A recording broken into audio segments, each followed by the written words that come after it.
we just want to take this moment and thank you so much for joining us for this webinar today and just welcome you. We have people from all over the country joining us, and we're honored to be presenting this along with Sophos to just kind of help you prepare yourself and your company against the attacks of ransomware.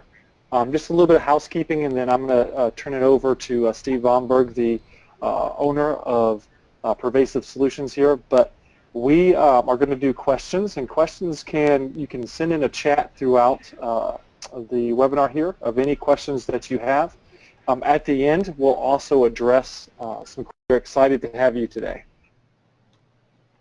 Thank you, Seth. It's a real good opportunity to be able to talk about ransomware. It's certainly something that's on everybody's minds out there, and we're trying to figure out the best way and help you figure out the best way to protect your particular environment from these different attacks. One of the goals we have for the next 60 minutes is that for Pervasive Solutions and for Sophos, we want to combine our knowledge and our experiences and help you see different threat attack vectors that go after your email and your endpoints, the servers, the networks, and some of the web visits you go on. And we hope at the end that you'll have some knowledge that you can cost effectively have some good ideas on how to attack some of these things and protect your employees and your data. Just a quick introduction. I think a lot of people certainly know who Sophos is. They're a premier global leader in network and endpoint security solutions.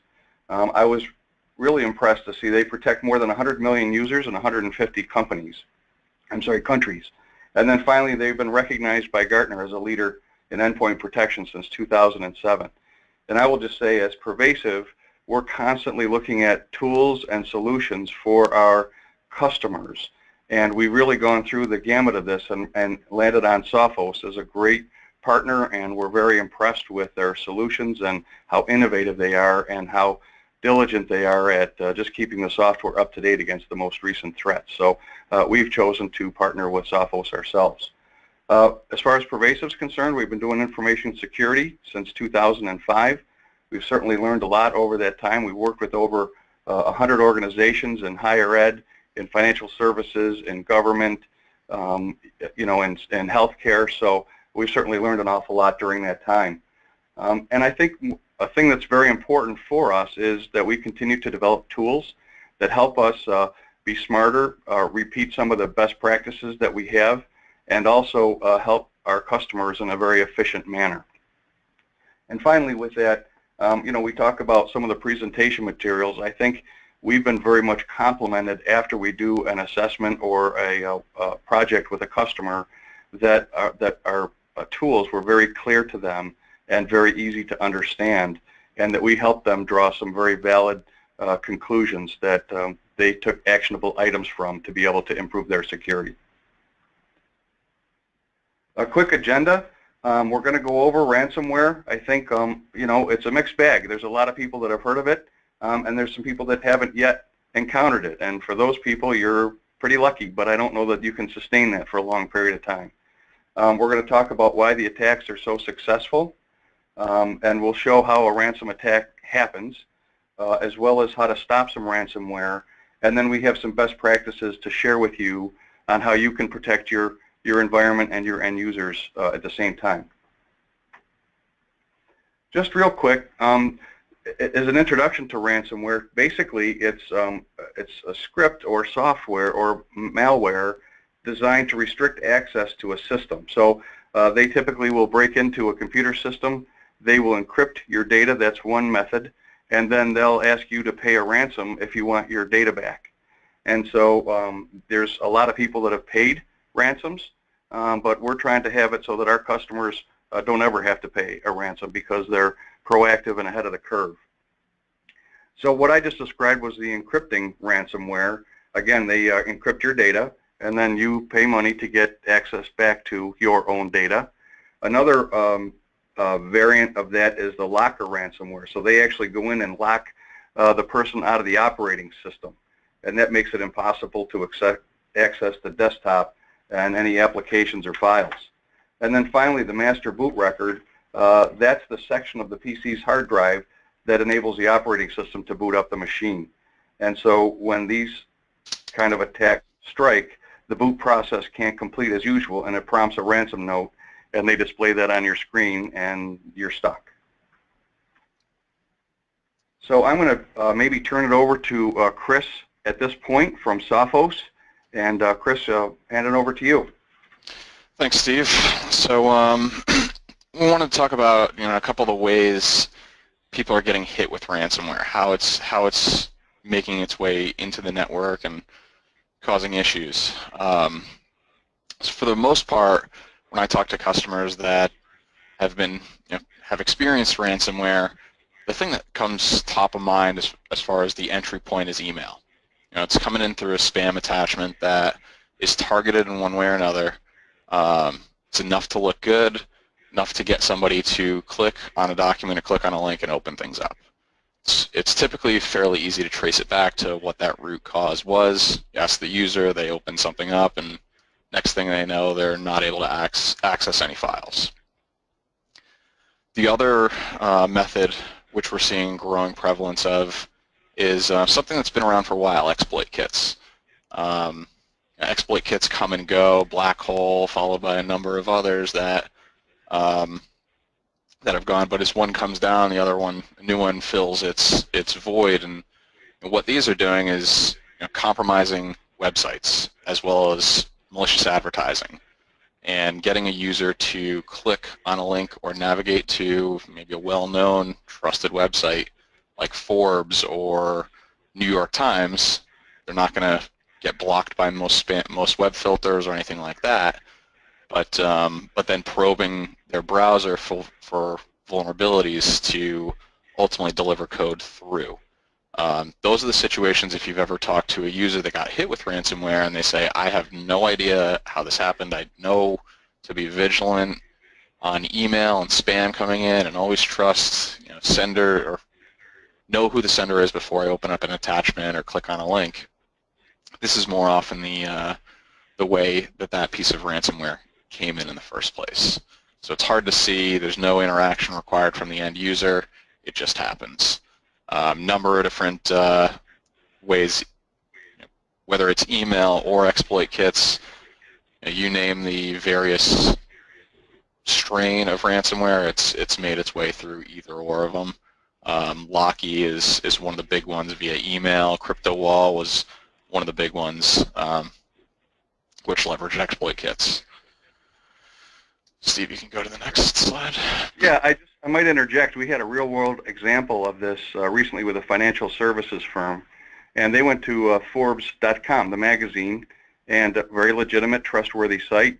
And in the thought of the day, which if you've ever been there, I certainly read articles there. I clicked on that myself. Well, for a short period of time, anybody that clicked on that launched one of these downloads, and it got on their system. So when you say they don't know how it happened, that's how it happened. They didn't see it, they didn't feel it, but that was the vector within which that malware got into their organization. On the email side of things, it's worth bringing this up. Just a interesting little infographic here. As far as what do some of these emails look like? Oftentimes they're coming from a spoofed sender domain. So somebody has made that email look like it's coming from the CEO. It may appear to be urgent as well, from a supposedly trusted sender, without that user really looking into the finer details of the domain it's coming in. Easy way to get somebody to click on through, and coming from somebody with a significant presence or a significant title makes it appear a little bit more legitimate. So so just a kind of use case here, but keep an eye out for, or be vigilant as far as any email that's coming in. Whether they're a name if it looks a little bit off, do a little bit more digging before somebody opens or proceeds on with clicking links. As far as some of the examples, this is one made the headlines a few months back. A big incident here over at Hollywood Presbyterian Hospital, and if you look at some of the details of what happened and the ransomware itself, a lot of people, or what made the headlines is, hey, this company paid $17,000 to restore their files. if you really look at it from the business side of things and what the role is for that organization or any organization that may be impacted like this, $17,000 is not much. What's the impact of this in terms of real-world situations? Ambulances are diverted, medical records were not accessible or disappeared, emails unavailable, no access to X-rays and CT scans. This goes from not being able to access a file and pictures of my family or whatever it may be on the personal side of things to a life and death from a business standpoint or that organization. On the business side of things, there's been other incidents of the San Francisco municipal, the Muni over there. They got hit with ransomware and had a whole day of not collecting any fares. So there's financial impact above and beyond just paying a ransom itself. So why are they so successful? Why does this stuff continue to happen, make headlines, and not go away? There's security vendors that are doing what they're trying to do to protect it or prevent it, but the attacks are sophisticated and there's continuous innovation here. It's a very professional underground these days. It's not somebody who's super technical just sitting in their basement thinking up this stuff. It's a criminal underworld that's highly funded, and as these attacks become more sophisticated and people pay more ransom, they're running it like a business. That money is just not being spent. It's going back into that business to further develop the products, further develop the techniques, the schemes, the social engineering, and so on to continue to propagate the problem. Social engineering is a big aspect of it, although not the only aspect. And then they're also hiding malicious code in legitimate technologies. Office macros, been around for a while, JavaScript, Flash, and so on. These are some of the reasons why it continues to be a problem. You have your malware as a service. This is a kind of look at black hole exploit kit, which has since gone away, but it's been replaced. There's exploit kits, there's malware as a service, there's ransomware as a service. You don't need to be technical these days to actually get into this business. People can find these sites on the dark web and basically pay money to make money. They go to these providers, they go get a piece of ransomware code that can be constantly changed through obfuscation. They'll use exploit kits that are out there which have a whole list of compromised, exploited devices out there, and they pick and choose, what do I want to target, how do I want to target it, and so on. It makes it very easy and non-technical for somebody to actually launch these types of attacks. On top of that, they're really exploiting just common security weaknesses, not just the piece of code being more and more advanced, but users are too trusting. We live in a digital world where people click on emails, and that is being exploited day in and day out. The social engineering side of things. Security has always faced the challenge of ease of use versus or inconvenience versus security. There's that extra step, that extra thing somebody needs to do, and in today's world of doing more with less and being more and more productive, it's harder and harder to do that. People are trying to do things faster and faster with the same amount of time and resources, skipping steps, forgetting to look at where that email actually came from or where that link goes to, and so on. So that plays a key role in why people are spending more on security, but the attacks are becoming more and more successful. Security awareness training plays a big part in this as well. Teaching and educating your users, not just once, not just making them go through a class when they first join the organization, but the threat is constantly changing and constantly evolving, as should security training. Patching is another huge component of this. If you look at exploit kits and how they work, it's not just getting somebody to click on a bad link and going to a malicious website or a compromised website. It's the fact that there are holes and vulnerabilities that are easily exploited. If somebody doesn't have the proper version of Java, or the browser that itself is not patched and up to date. Oftentimes there's a reason why. There's a lot of patches out there, there's constantly new vulnerabilities, so it's tough to stay on top of. But at the same time, if you push patches out too quick, too often, there may be situations where you break existing business processes. So things need to be QA'd and tested, so you get a lag time of patches available to when patches deployed, and that's an exploit. That's the time when hackers are using to exploit that system. Security tools themselves too. There's a lot of great technology out there on the market, and this is something Sophos is very passionate about. Is not just providing great technology that works and it's effective. It has to be easy to use. If you buy a security product and you cannot enable everything that's there because of time and resources and the technical complexity of things, that's not a good investment, as good as that product may be, because you're not getting the most out of it. Here at Sophos, our approach is to make it easy for the 99% of companies outside of the Fortune 1000 to be able to easily set up, manage, deploy, and maintain best practice as far as the product is concerned. And preparation is another thing that Steve had mentioned before. Having a good plan set up, ready to go. What happens if? What do I do? What's my process? And having that clearly outlined. On the technology side of things, this is another thing too that plays into it. Specifically, say endpoint security has gone through. It's been around for a while. It's gone through some changes, and up until recently has very much been considered a commodity. I have endpoint protection, checkbox security, checkbox compliance. That's not really the way you should be looking at it. It's what does the product do, and how do I get the best out or the most out of that product? And is it just a generic protection, or is it comprehensive?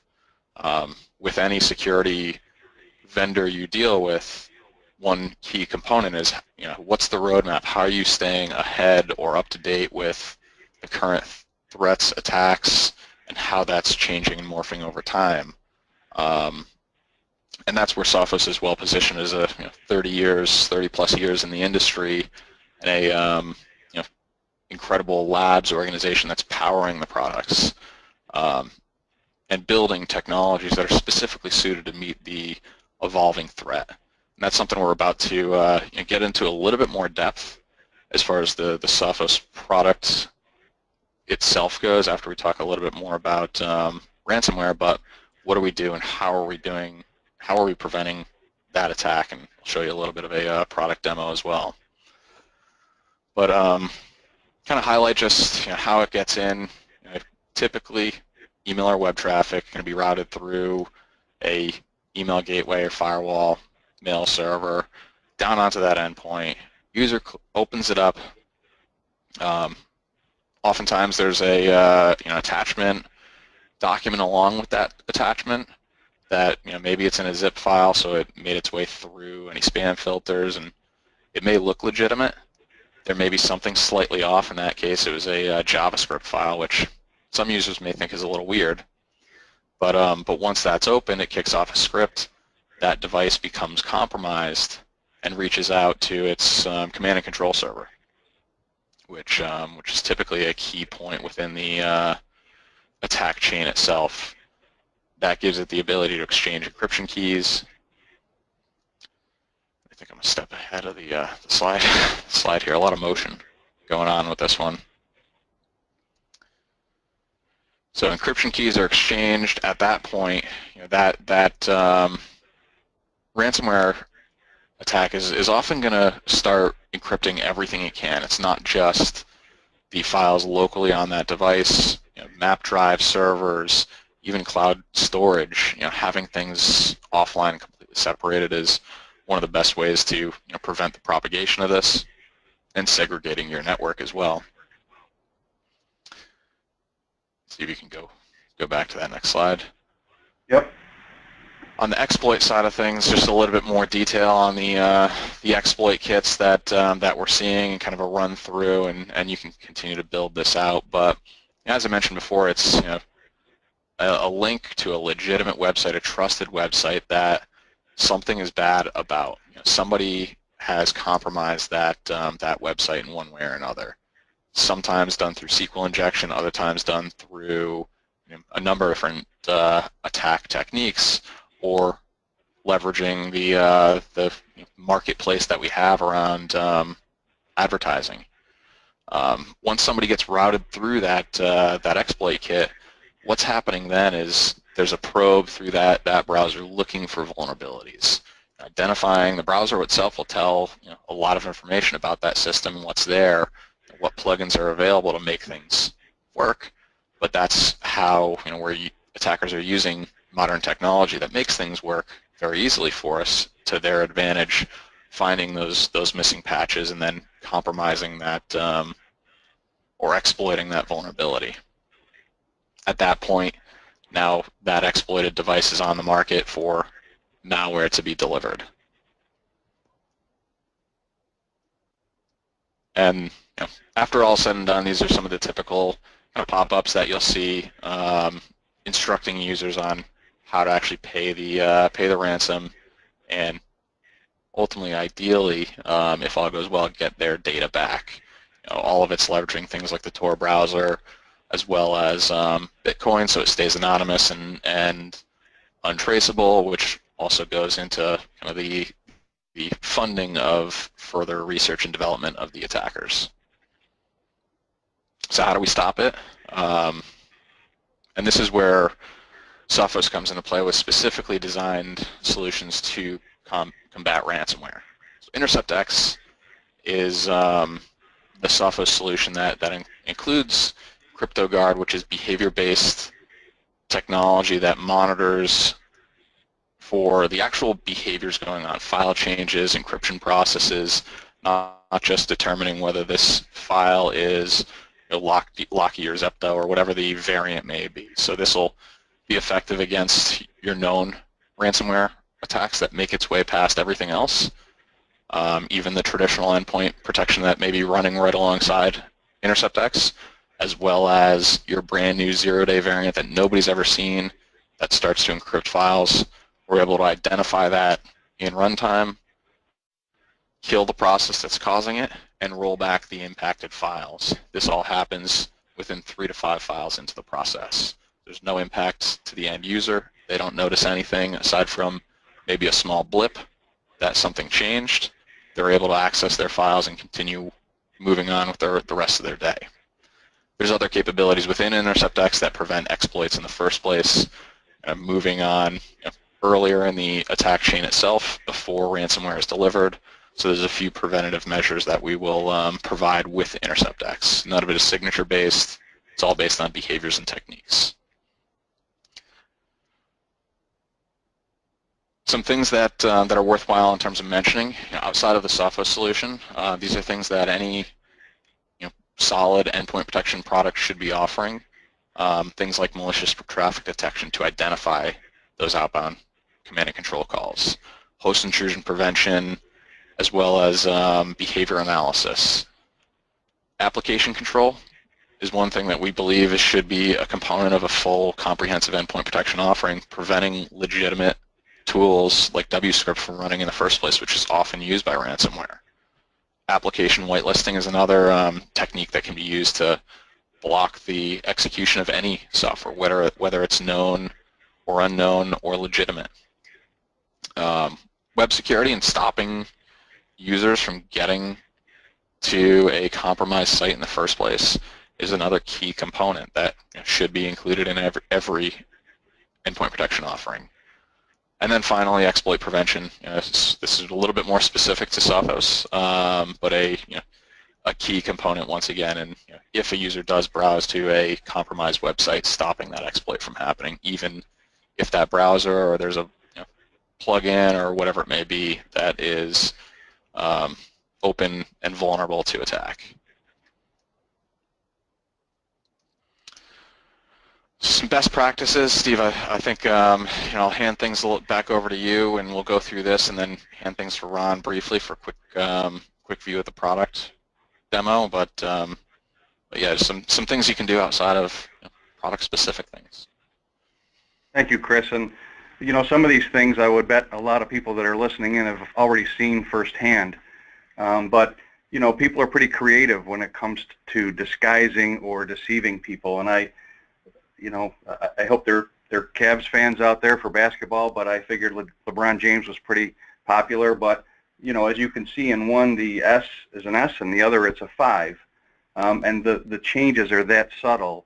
But when people are receiving emails, they're very creative and they work very hard in deceiving people. And frankly, most people will look at an email and it's a 2-second glance, and if these weren't right next to each other, I don't know if you'd necessarily notice the difference in that. So you really, as you look at emails and other things, especially if they're requesting sensitive information or financial information, you really want to give it a steady look at just to see if there's anything that stands out. The other thing that we recommend is not clicking on email attachments or links without even giving it some level of thought. People are just in the habit of doing that, but we want you to be cautious. And very often we'll recommend that if you want to confirm it with somebody prior to clicking on it or opening it, that's certainly a good best practice. But if you're not sure, again, we always recommend going to IT and having them do it more in a protected mode, so that if there was an exploit or anything on there, it wouldn't impact the whole organization. We do recommend, again, we've seen a lot of people, some of the people are getting in and actually hijacking an executive's email. And so even after you look at this, the email is actually the legitimate email, and now it looks like you're getting an email from the president of your company requesting something. And we've seen this often enough that we need to remind people, please, if it's a financial wire transfer or something, you really need to call the requester and get confirmation on there. I did see an incident where somebody did reach out to get confirmation, but it was in the same email that he was receiving things from, and that didn't go so well for them. So really, you want to get yourself out of that, what's right in front of you, and take some necessary precautions. And then finally, a lot of times when you get something from an executive or somebody else, you want to get out of that email, especially if they're asking for sensitive information, and create your own new email. The reply can have tricks in there so that you think you're replying to who it says it's from, but you're really not. It's getting diverted to a hacker. So again, we recommend that you would get out of that email and start your own new one. Similarly, on the web side of things, we recommend that you look at the web address. This was just one. I'm certainly not picking on ABC News, but it was a good example of, the real is abcnews.com, and people will put extensions on there so that it looks legitimate, or you think you're going there, but it's another trick they use to get you to go to a different site or divert you to a different location. Again, there's malvertising that sometimes you'll be on a page and these hackers are pretty good. Sometimes they can tell that you're looking to buy a new car or a new fishing pole or something, and they'll put an ad on there that seems relevant to what you're looking at. And really they're trying to get you to respond to that, click on it, and now they've got you in their site rather than the site that you think you're on, and now they're going to try to get some credit card information from you. So again, just as in the email, we recommend that you get out of that advertisement and you go to that site directly yourself and see if that same free offer is on their website. We also recommend looking at things, especially when they're asking you to enter personal information. You should see the HTTPS. The S denotes security, and that will help protect you as you exchange information. And then finally, a lot of the hackers will try to get you to execute something or click on something that would enable macros, and that's just a avenue for them to get in and do bad things to your session. So again, we recommend that you not do that. If there's any question, get it to IT first and have them work on it in an isolated mode. One of the things, we partner with Sophos, and if we could, we'd love to spend 100% of our time preventing these things from happening in the first place.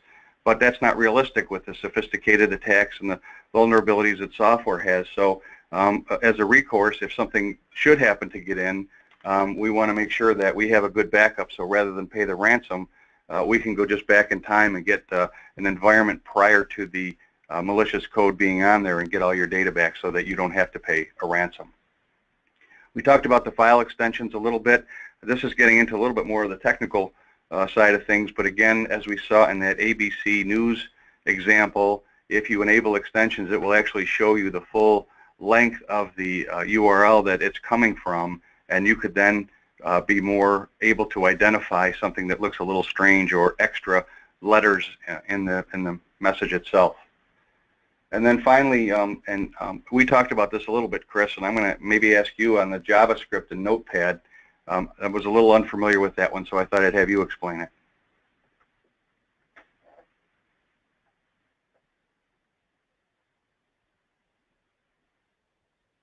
Oh, sorry about that. I was muted. Just got too many desktops. I couldn't find my screen. But yeah. So this is one of the ways that that malware or ransomware is coming in. Again, leveraging a JavaScript. It looks weird. It looks off, but it's something that users will click on because they don't know what JavaScript is. They don't know what's going on. But when they actually click on that, it's going to kick off and execute code. So you can build some simple rules and push those out with group policy to open JavaScript in Notepad rather than Java itself. So there, if a user does end up opening that attachment, as opposed to that, running and kicking off code itself, what's actually happening is it's opening in Notepad and nothing is executing. It's just showing the script, the code itself. So it's just another way to prevent something from happening that otherwise wouldn't have run in the first place, or that would have run in the first place, I should say. Great, thank you. There's other tools that are out there, the Microsoft Office viewers. Again, that's what we were kind of just referring to, what Chris just explained with the JavaScript, to be able to see what things look like, maybe identify some keywords that would give you an indication that it's a malware piece of code. We also talked about patching often and early. Again, that's a way for people to get in. And it's amazing. Sometimes I read some of these articles. That's actually a key way that people get in, and they're finding organizations and IT departments that have patches that are over a year old, haven't been applied yet. So that's a way that they get in quite a bit. Yeah, and then Steve, just to sorry to interrupt you there. Just one note on patching early and often. Through a bunch of research, Gartner and a number of Forrester, a number of analysts over the years, the result or the kind of starting point for most data breaches, up to 80 or 90% of data breaches, are often due to a missing patch.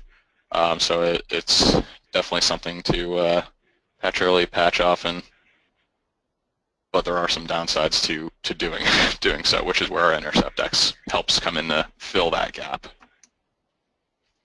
Very good. So we have the summary here, and I spent a lot of time on the Sophos website. There's very good information on there. They have a white paper, how to stay protected from ransomware. Then they have regular security stories on the naked security spot on their site. So also for Sophos support ransomware information and prevention, they have white papers and other articles that you can get from their website. And of course, there's their contact information to get a hold of somebody from Sophos.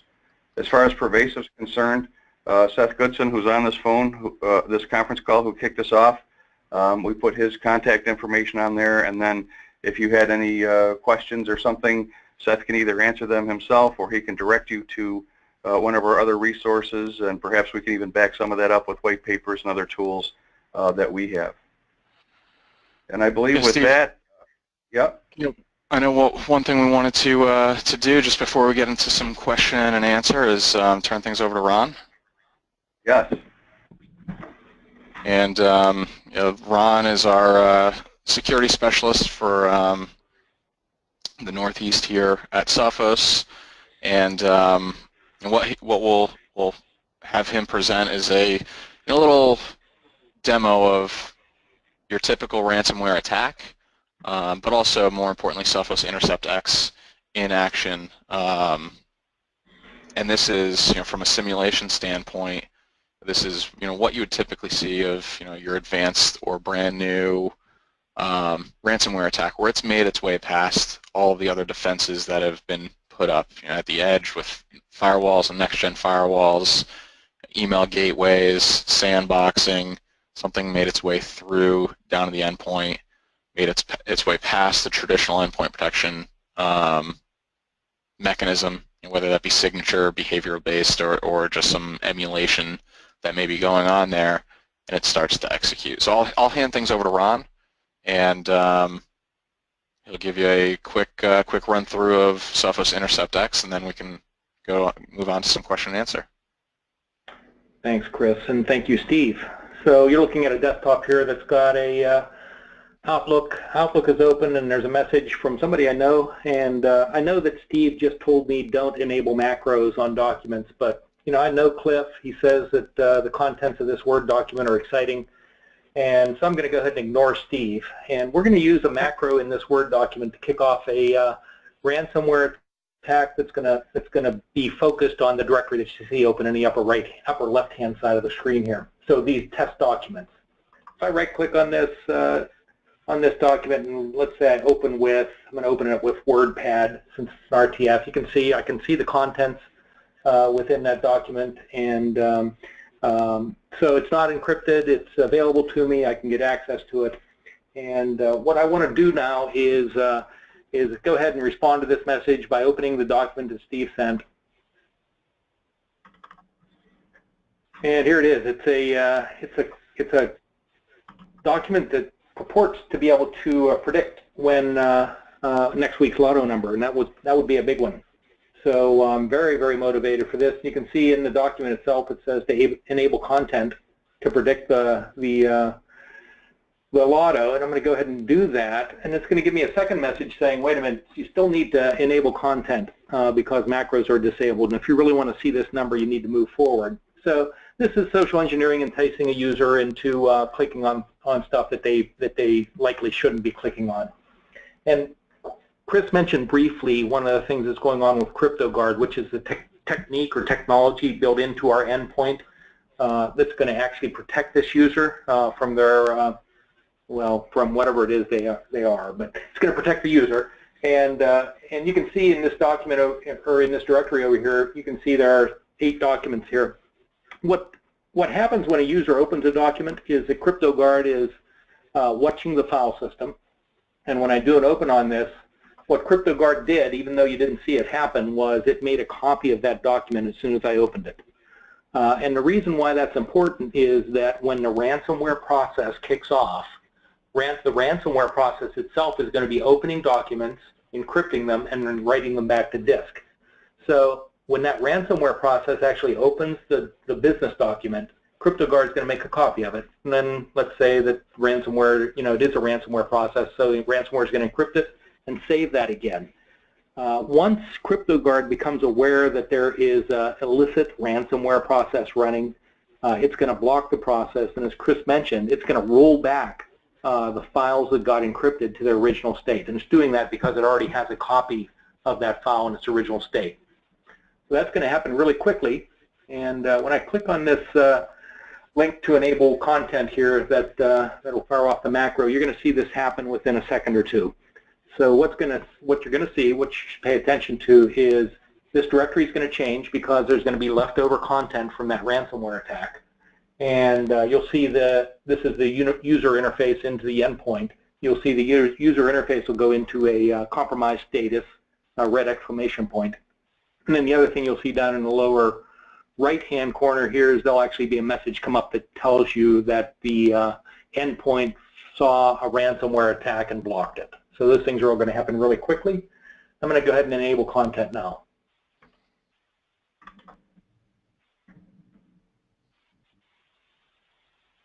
So that's it. That all happened. It happened in less than a couple of seconds. And you can see in the directory itself, you can see some changes here. And the files that are duplicated, so we've got this test00. Test00 now exists with a new extension. And HydroCrypt was the variant of ransomware that we kicked off through our tool.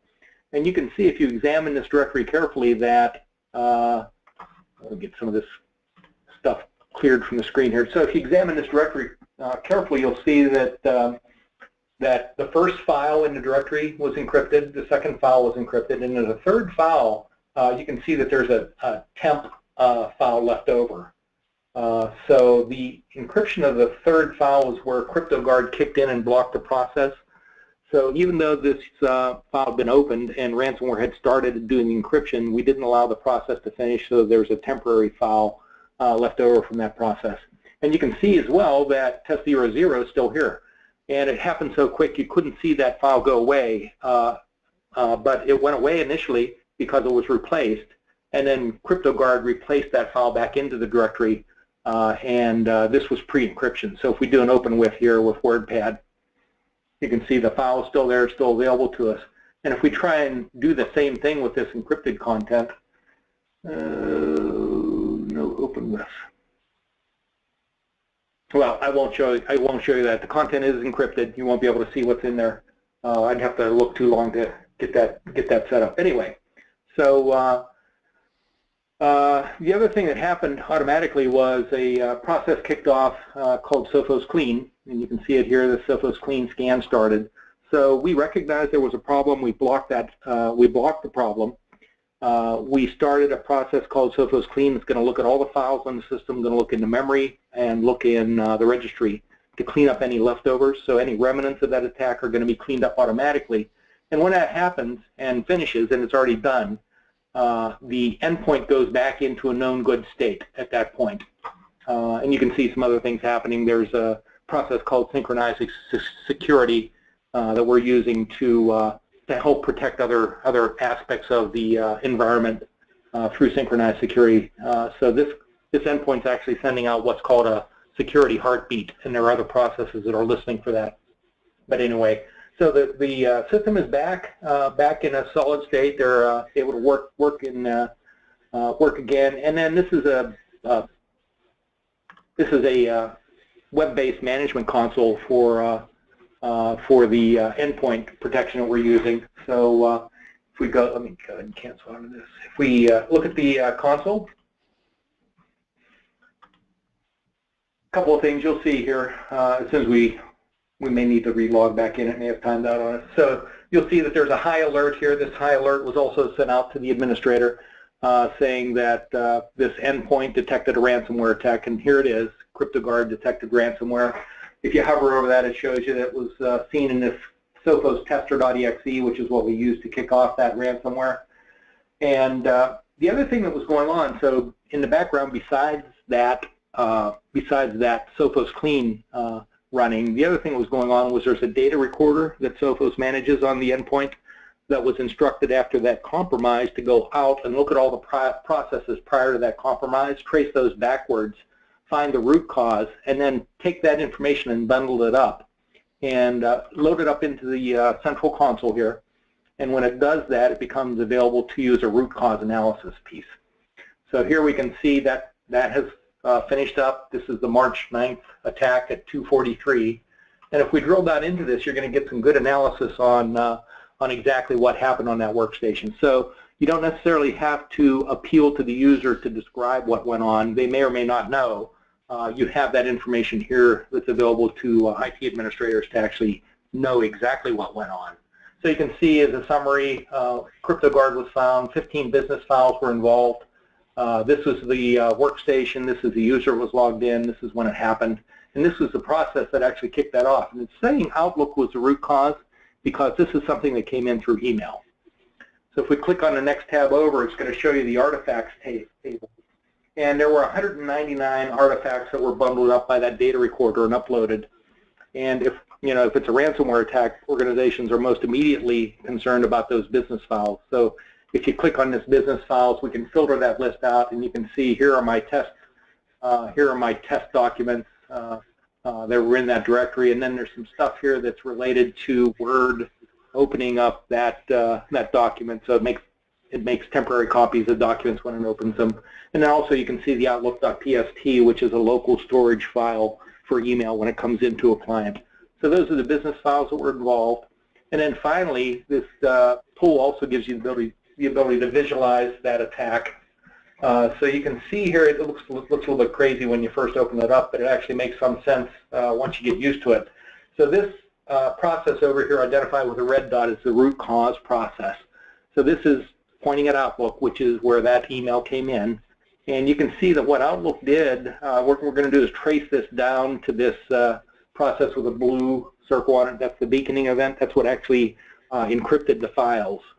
So if we trace that down, you can see that Office opened up Word, and Word called the macro, so that Sophos tester.exe was called from within that Word document, and then that process that was opened by the macro then wrote 22 files. You may say, well, wait, 22 files, why that? There are only 8 in that directory. And if we click on that, you get some of that information here. So these first 5 or 6 that are written here, these are actually the files that CryptoGuard these are the files that CryptoGuard wrote into its own encrypted storage space, so that when the ransomware process was detected, CryptoGuard could restore that content back into its original directory. So that's a pretty brief overview, but an overview nonetheless of the way CryptoGuard works within Sophos Endpoint Advanced running with InterceptX. And if I could just make a quick comment, this is Steve again, and you know, we have various people that we know are listening in, and some are certainly sophisticated enough to go through these dashboards and use these tools on their own and to their own benefit. But that's part of the service that we provide as Pervasive is, you know, this is such a powerful tool that this helps us help our customers, and so we do know how to navigate these, we do know what to look at, etc. And so my offer there is, you know, we do this service for our customers. And having been through this a couple of times, what we do know is in the case where we didn't have this tool, the customer, you don't necessarily get over this because they're still wondering, you know, how did that get in the first place? How far did it get in our environment? And how do we know we got it all? And so without this level of detail, there's still some sort of open-ended questions that don't necessarily make people feel, you know, 100% comfortable.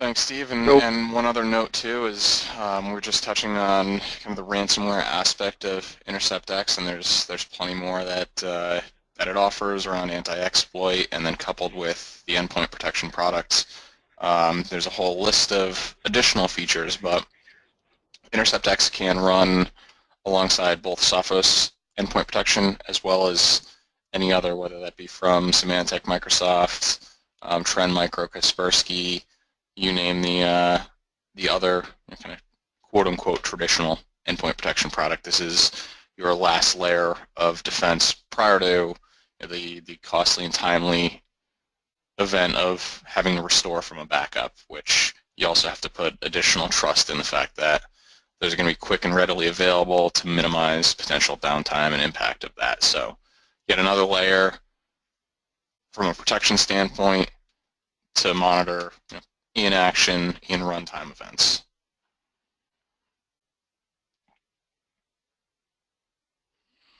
So I guess we can open it up to some questions, Steve, unless you had anything else you wanted to review. No, again, I would just say that you know, as sophisticated as the attacks are getting and everything, it's really nice to have tools like this because knowledge is a really, you know, powerful way for us to help, again, you know, bring closure to the fact that we know how it got in, we know where it went, and we're confident that we got, you know, everything off. So it's real important. And I think in this day and age, Chris, I would just finish by saying that, you know, we used to work with people and they used to say, you know, well, we just want to know that you're protecting us. And now it's, you know, we want to make sure you're protecting us. And oh, by the way, we've got to get all our data back in the way we expect it. And so that whole process where you create files in advance in anticipation that a virus may come in, that's a huge step, and it's, you know, it's going to help us out an awful lot. Good to hear. So, Steve, do we have any questions in the queue? Yeah, we do, and I think what I might do is, if I can, Seth, and maybe you can help us with some of the questions because I think you have some good visibility to those.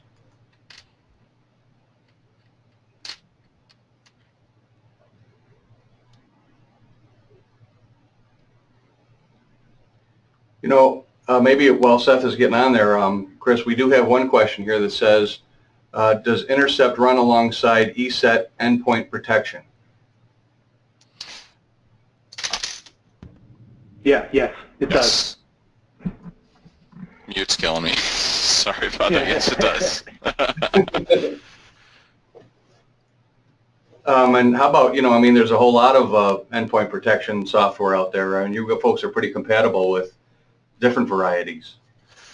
Yeah, and that's partly due to the fact that we're not using the same hooks and tie-ins to the OS that a traditional endpoint protection product will have, because we're not scanning every individual file to determine whether it's legitimate or not. We're monitoring processes and behaviors in runtime, so it just gives us a little bit more flexibility to deploy alongside a vendor you may already be partnered with. So there was another question too, Chris, about somebody in the financial services side of things, wondering just about the SEC and regulatory compliance, and how does Sophos stay up with some of that?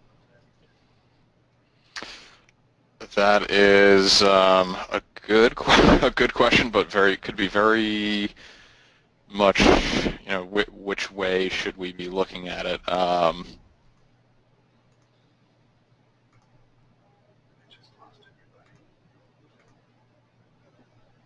Somehow my headset's freaking out on me.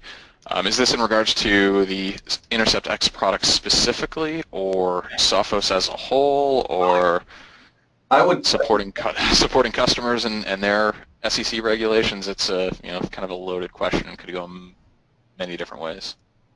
Yeah, I think in this particular case it was more of somebody that is looking out of their entire environment. And I think they're just, the regulatory compliance changes, and they've got to stay on top of it. And, obviously a lot of it falls into their hands, but it's nice to know that, there's people at Sophos staying in touch with these regulations and adapting them fairly quickly when they do make some changes to those. Yeah, it's like everything. The regulations are constantly changing. There's, SEC regulations, HIPAA, FERPA, you name the various regulation in New York specifically. New cybersecurity regulations are being implemented and rolled out, and Sophos offers a number of solutions above and beyond just Intercept X to help comply with those regulations. That's good, and as Pervasive, we have clients in each of those sectors, so we're doing a lot to stay on top of those things too. And to, as soon as things come out, or new regs or new adaptations, we're looking at that from our perspective as well, and we can certainly help on that. We did have another question that came in that wondered if you could have too much protection. It's ESET and CryptoGuard and Dado, etc. So can you have too much protection, Chris? No, it's all about layers. That's how security has evolved, from just endpoint protection to endpoint protection plus a firewall and a spam gateway and a web gateway and next-gen firewalls and next-gen endpoint protection, encryption. There's never too many layers, but there is the challenge of weighing layers and complexity with any given environment. If you're a small to mid-sized organization or even a larger organization but run lean from an IT standpoint, too many layers could be a downside to a more simplified approach with actually leveraging the full value of those products. So every organization, you got to weigh all of that out between budgets, resources, complexity, and so on. Our goal here at Sophos is to make it easy, and another layer, such as Intercept X, to be deployed on the endpoint doesn't require much additional overhead or much additional work, so it reduces the complexity there to add a significant value to prevent exploits, to prevent ransomware, and deliver a lot of information to our users. In reading some of the security trade regs, they talk about the human element still clicking on things and still doing things and falling for that manipulation is attributable to about 60 to 70% of the the ways people are getting in still. And when Ron was doing his demo, you know, it said click here to enable that, even though I warned him not to. You know, people are still doing that. We can look at that and say it looks obvious to us that you shouldn't, but we're still seeing people that are falling for that, you know, letter that comes from, you know, somewhere overseas that says, hey, I need help getting money into the U.S.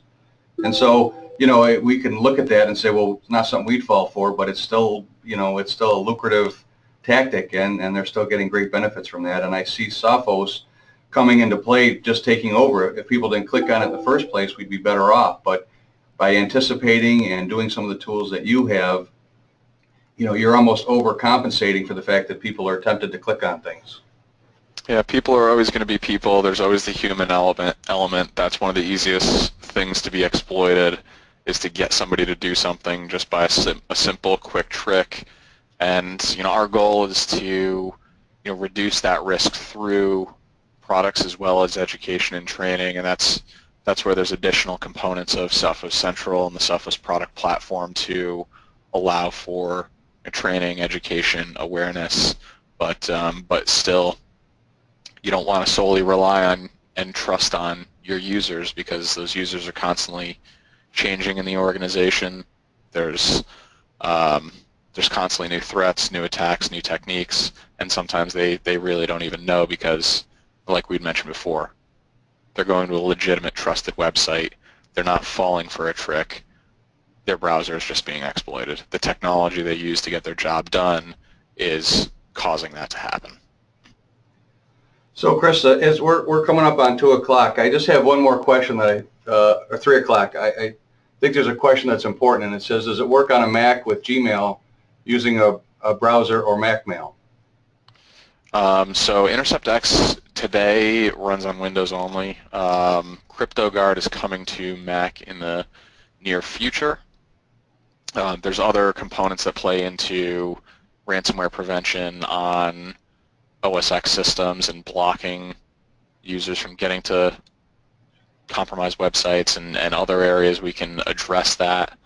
And if it's a mixed environment with Mac, but you still have server file systems that are of concern, there's a server-based component, Sophos Central Server Protection Advanced, which includes CryptoGuard as well, which can allow you to monitor and prevent those attacks from spreading across the network. Great. And then, you know, we did, I said one more, but we had a good question come in, so I'm just going to give it one more shot here, and that is, how often do you update your systems to intercept new threats?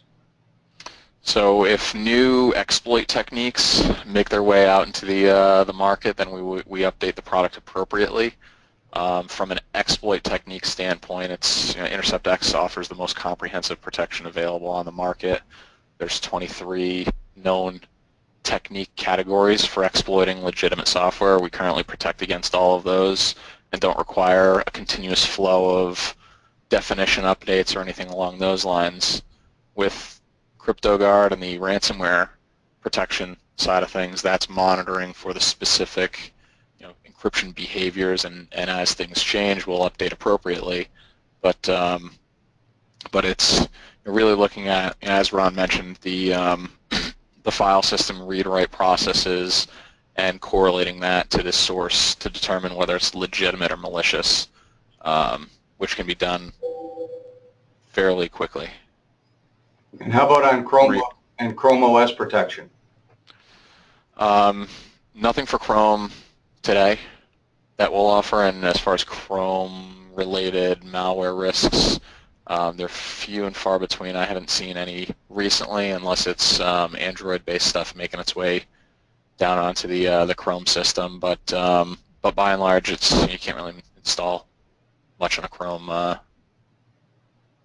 OS or Chromebook. Sure. Well, Chris, I'm going to bring this to a close here, and I sure appreciate being able to do this with Sophos. Our goal was that our listeners would have, you know, a good opportunity to get some questions answered, to learn more about it, regardless of whether you're a high-end technical person or you're more on the business side. I really appreciate the demo that Ron did, and again, we're here for you, Sophos and Pervasive Solutions. and we'd love to have you give us a call, and if we can help, if we can consult, or if we can help you sort of design some solutions. At the end of the day, our biggest interest is making sure people are protected from these things. So on behalf of both companies, I want to thank everybody for participating, and keep your eyes open, because we're going to have some more interesting topics and some webinars coming in the near future. Thank you very much. Yeah, thank you, everybody.